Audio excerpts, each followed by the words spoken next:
ఓం గం గణపతయే నమః. స్వర్ణలక్ష్మీ నమస్తే అస్తు. పరబ్రహ్మ స్వరూపిణి రాజ్యం దేహి ధనం దేహి సర్వకామాంచ దేహి మే.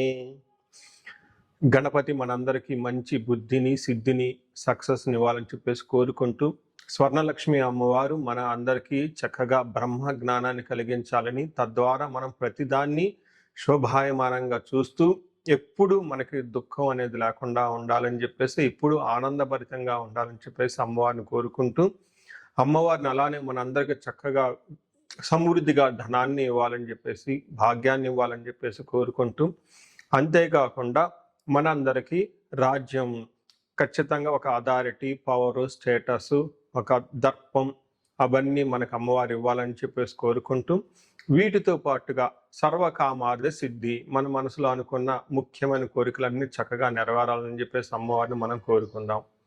సో మనం జులై మంత్ రాశి ఫలాల గురించి మాట్లాడుకుంటున్నాం కాబట్టి, జులై మంత్ చాలా ముఖ్యమైన అనేక రకాలైన విశిష్టతతో కూడుకొని ఉంది. ఇందులో మనం కొన్ని ముఖ్యంగా చర్చించుకుందాం. ఒకటి, ఈ మాసం వచ్చేటప్పటికి ఫస్ట్ 15 డేస్ నిజ జ్యేష్ఠ మాసంతో ఉంటుంది, తర్వాత ఆషాఢ మాసంతో ఉంటుంది. ఈ జ్యేష్ఠ మాసంలో చాలా వరకు పెళ్ళిళ్ళు, ముఖ్యమైన కార్యక్రమాలు ఉన్నాయి. వీటితో పాటుగా ఎప్పుడైతే ఆషాఢ మాసం స్టార్ట్ అవుతుందో, ఇందులో చాలా చాలా ముఖ్యమైన పనులు అయితే ఖచ్చితంగా ఉన్నాయండి. ఒకటి మనం చూసుకుంటే గురుమూఢమి స్టార్ట్ అవుతుంది. ఎప్పుడైతే గురుమూఢం స్టార్ట్ అవుతుందో, ఈ గురుమూఢమి మనకి జూలై 15 నుంచి ఆగస్టు 13 వరకు ఉంది. ఈ డేట్స్లో మనకి వివాహాలు కానివ్వండి, గృహ ప్రవేశాలు లాంటివి శుభకార్యాలు ఎక్కువగా చేయరు.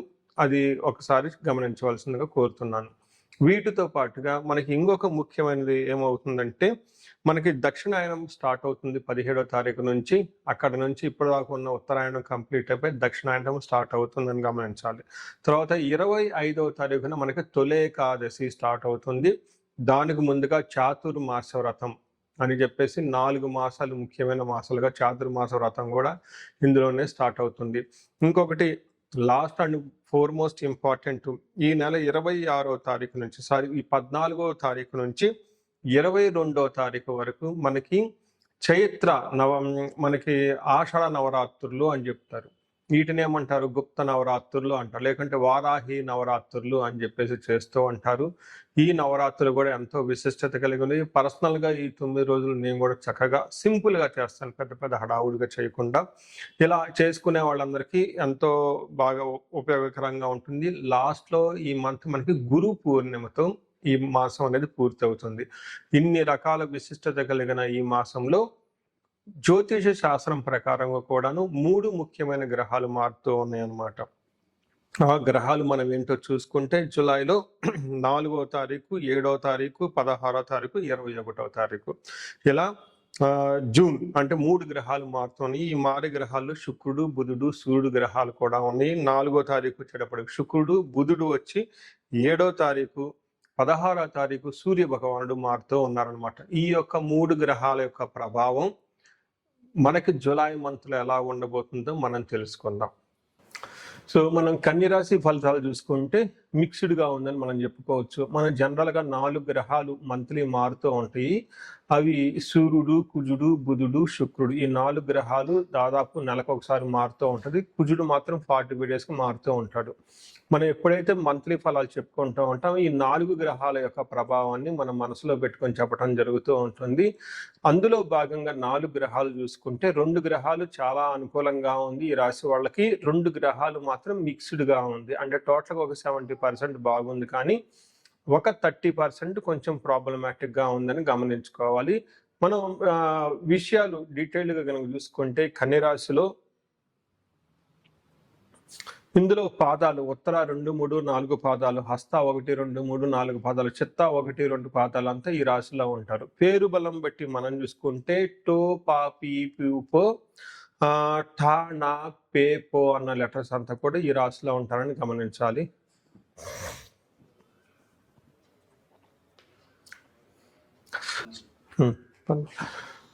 కాదు, డ్రెస్ అంతా బాగుంది కదా. సో ఇప్పుడు దాకా కొంచెం మధ్యలో గ్యాప్ వచ్చిందండి, అది కట్ చేయండి, సరేనా? మళ్ళీ స్టార్ట్ చేస్తున్నాను, కంటిన్యూ చేస్తున్నాను. సో మనకు మహర్షులు రిపీట్. మనకి మహర్షులు సూక్ష్మ గోచారం, లఘు గోచారం అన్న కాన్సెప్ట్ ఇచ్చారండి. ఈ కాన్సెప్ట్ ప్రకారం చూసుకుంటే ఎలా ఉంటుందంటే 4 గ్రహాలు విత్తలాభం, దేహరుజం, శేష సౌఖ్యం, అర్ధప్రాప్తిం అని చెప్తారు. అంటే 4 ముక్కల్లో సింపుల్గా చెప్పాలంటే వీళ్ళకి ఈ టైంలో ధన ప్రవాహం వచ్చే అవకాశం ఎక్కువగా ఉంది, శారీరకంగా హెల్త్ కాంప్లికేషన్స్ ఉండే అవకాశం ఎక్కువగా ఉంటుంది, ఆల్రౌండ్ ప్రాస్పెరిటీ ఉంటుంది, ఫైనాన్షియల్గా కూడా అభివృద్ధి ఉంటుందని మనం చెప్పుకోవచ్చు అనమాట. మనం ఒక్కొక్క గ్రహాన్ని చూసుకుంటే సూర్యుడు 11వ స్థానంలో ఉండటం ఒక మంచిది. సూర్యుడు గ్రహరాజు కాబట్టి ఆయన ఎంత చక్కగా బాగుంటే మిగతా అన్ని గ్రహాలు కూడా దాదాపు అనుకూలంగా ఉంటాయని మనం చెప్పుకోవచ్చు. సూర్యుడు 11వ రాశిలో ఉండటం వల్ల మనకి సంస్కృతంలో మహర్షులు ఏం చెప్తారంటే అర్ధచ్చ స్వకులాచార గృహే నిత్య ఉత్సవం శుభం నిత్య మాధుర్య భుక్తిచ్చ లాభే ఏకాదశి అని చెప్తూ ఉంటారు. అంటే ఏకాదశిలో 11వ స్థానంలో రవి ఉంటే ఏమవుతుంది, అర్ధచ్చ ధనానికి సంబంధించి చాలా బాగుంటుంది. స్వకులాచార అంటే ఇంట్లో ఉత్సవాలు సెలబ్రేషన్ చేసుకోవటం, పెద్దవాళ్ళు చెప్పిన విధంగా అన్ని పనులు చేసుకోవటం, ఇంతే కాకుండా గృహే ఉత్సవం శుభం, గృహములో ఉత్సవం జరుగుతుంటుంది, శుభకార్యాలు జరుగుతూ ఉంటుందని చెప్తూ ఉంటారు. నిత్య మాధుర్య భుక్తిచ్చ, నిత్యం ప్రతిరోజు చక్కగా మంచి తీపి పదార్థాలు తింటూ ఉత్సాహంగా చలాకీగా ఉంటారని చెప్పుకోవచ్చు. ఇది సూర్యుడు చాలా మంచి చేస్తున్నాడని చెప్పుకోవచ్చు. అయితే కుజుడు కొంచెం మిక్స్డ్గా ఉంది. కుజుడి విషయంలో కొంచెం జాగ్రత్తగా ఉండాలి. కుజుడు ఏం చేస్తారు అంటే కుజుడు 9వ స్థానంలో ఉండటం వల్ల అశనాచ ధన శూన్యం, శోషణం, దేహ పీడనం, స్థాననాశనం, విరోధం చ నవమస్తద్ భవేత్ భృగు అంటారు. అంటే 9వ స్థానంలో నవమస్తద్ భవేత్ ధారాసుతే. ఇప్పుడైతే 9వ స్థానంలో కుజుడు ఉంటే ఏమవుతుందంట, అశనాచ అంటే అన్న వస్త్రాలకు కొంచెం ఇబ్బందులు పడే అవకాశం ఎక్కువగా ఉంటుంది. దేహ శోషణం, శారీరకంగా ఫిజికల్గా కొంచెం టైర్డ్నెస్ అయ్యే అవకాశం ఎక్కువగా ఉంటుంది. స్థాననాశనం, విరోధం, గొడవలు పడే అవకాశం ఎక్కువగా ఉంటుంది. అంతేకాకుండా మీకున్న పదవిలో కానివ్వండి, పొజిషన్లో కానీ అవమానాలు జరిగే అవకాశం ఎక్కువగా ఉంటుంది. కొంతమందికి కుజుడు సరిగా లేకపోతే జాబులు పోయే అవకాశం కూడా ఎక్కువగా ఉంటుంది. కొంచెం ఇబ్బంది, మీ స్టేటస్ స్థితి గతిలో కొంచెం ఇబ్బంది పడే అవకాశం ఉంటుందని గమనించుకోవాలి. అయితే బుధుడు 10వ స్థానంలో ఉండటం వల్ల ఉద్యోగంలో చాలా చక్కగా బాగుంటుంది, పదోన్నతి ఉంటుంది, శాంతి ఉంటుంది, జయప్రదంగా ఉంటుంది, ధన ప్రవాహంగా కూడా ఉంటుందని గమనించుకోవచ్చు. అయితే వీళ్ళకి 12వ స్థానంలో శుక్రుడు ఉండటం ఇది మిక్స్డ్ రిజల్ట్ని ఇస్తుందని చెప్పుకోవచ్చు. శాస్త్రపీడం, చోరబాధ, అతిక్రయం, మహాద్భయం, కృషి రవ్యాధి సర్వ విఘ్నం స్యాత్. ద్వాదశకే ద్వాదశకే భృగో అంటారు. అంటే 12వ స్థానంలో శుక్రుడు ఉండటంలో సంస్కృత గ్రంథాల్లో ఏం చెప్తారంటే కృష్యాది సర్వ విఘ్నం స్యాత్. వ్యవసాయం చేసిన, బిజినెస్ చేసిన అందులో ఆటంకాలు కలుగుతూ ఉంటాయని చెప్పుకోవచ్చు. మహాద్భయం, కొంచెం భయం కలిగే అవకాశాలు ఎక్కువగా ఉంటాయని చెప్పుకోవచ్చు. అయితే ఇక్కడ శుక్రుడు ఏదన్నా లగ్జరీ ఐటమ్స్ కొనాలన్నా, లైక్ లగ్జరీ హోటల్స్కి వెళ్ళే అవకాశము, ట్రిప్కి వెళ్ళే అవకాశాన్ని కలిగిస్తూ ఉంటారు. ఒక రకంగా చెప్పాలంటే చక్కగా విలాసవంతమైన జీవితానికి డబ్బులు ఖర్చు అవకాశం కూడా ఉంటుందని గమనించుకోవచ్చు.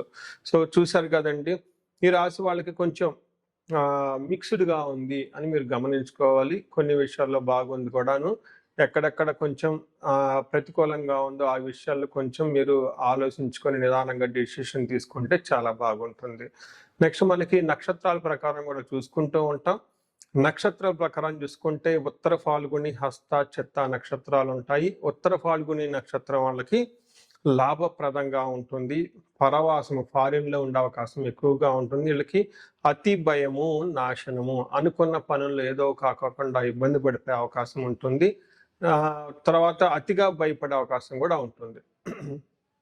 హస్త నక్షత్రం వాళ్ళకి క్షేమంగా ఉంటారు. దేహ పీడనము, అతి భయము, పరవాసము చూపిస్తూ ఉంటుంది. నెక్స్ట్ చిత్తా నక్షత్రం వాళ్ళకి లాభప్రదంగా ఉంటుంది, క్షేమంగా ఉంటుంది ఈ మంత్ అంతా. అయితే ఛాలెంజ్ ఏంటంటే శారీరకంగా ప్రాబ్లమ్స్ ఉంటాయి, అనవసరంగా అతిగా భయపడే అవకాశం కూడా ఎక్కువగా ఉంటుంది.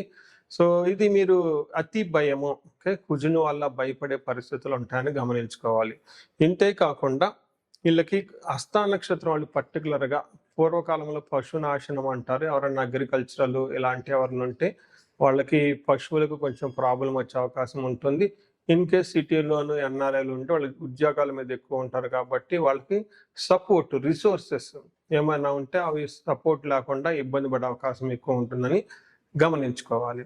సో ఈ రాశి వాళ్ళకి ఏదైనా గనక పరిహారాలు గనక చెప్పుకుంటే కుజుడు వల్ల కొంచెం ఇబ్బందులు ఎక్కువగా ఉన్నాయి కాబట్టి కుజుడికి సంబంధించి సుబ్రహ్మణ్యేశ్వర స్వామి ఆరాధన చేసిన చాలా చక్కగా ఉంటుంది. కుజుడికి సంపూర్ణమైన శాంతి పూజలు అని ఉంటాయి. ఈ శాంతి పూజలు చేపిస్తే ఇంకా చాలా బాగుంటుంది. ఇక్కడ శాంతి పూజలు అంటే జపాలు, దాన తర్పణ, హోమాలు అని చెప్తూ ఉంటారు. ఇవి చేపిస్తే చక్కగా కుజుడికి గ్రహానికి బలం పెరిగి చాలా చక్కగా ముందుకు తీసుకెళ్లే అవకాశం ఎక్కువగా ఉంటుంది. పరిహారాల్లో భాగంగా ఈ రాశి వాళ్ళు ముఖ్యంగా నేనేం చెప్తానంటేనండి, ఇది గోచార రీత్యం అంటే గోచార ఫలితాలు అని చెప్తూ ఉంటారు. అయితే మీ ఇండివిడ్యువల్ యొక్క జన్మరాశిలో చూడటం కూడా చాలా ఇంపార్టెంట్.